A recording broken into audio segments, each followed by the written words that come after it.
समय की बात है। फुफकोरियों के गांव में दो बहुत ही अच्छे दोस्त रहते थे, मोटू और पतलू। दोनों को मिलकर किसी भी समस्या का समाधान निकालने का जादूगर समझा जाता था। एक दिन वे जंगल में खो गए और एक विशाल बड़े पेड़ के पास पहुंचे। यह पेड़ बालों के अद्भुत पेड़ था, जिसे सुनते ही मोटू पतलू चकित हो गए। वे उस पेड़ के पास गए और उसके बालों को छुए। अचानक उस पेड़ से एक सुनहरे रंग का बाल उतरने लगा। मोटू पतलू हैरान हो गए और वे उस बाल को लेने के लिए एक दूसरे से भीड़ गए।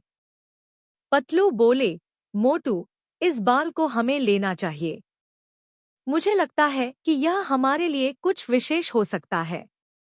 मोटू ने हंसते हुए कहा, ठीक है, चलो हम इसे लेते हैं। उन्होंने उस बाल को उठाया और वापस अपने गांव की ओर रवाना हो गए। जब वे गांव पहुंचे तो वे उस बाल के साथ कुछ अद्भुत घटनाओं का सामना करने लगे।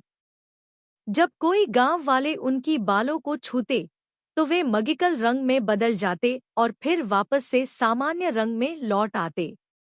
यह सब देखकर गांव वाले चौंक गए और मोटू पतलू की तारीफ करने लगे। लेकिन जल्द ही गांव में एक समस्या उत्पन्न हो गई। एक दिन गांव में अचानक बाढ़ आ गई और सभी लोग पानी के बाढ़ की चपेट में आ गए।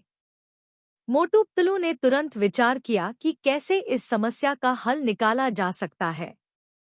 तभी उन्हें याद आया कि उनके पास वह मैजिकल हेयर था, जिसकी शक्ति से वे किसी भी समस्या का समाधान कर सकते थे।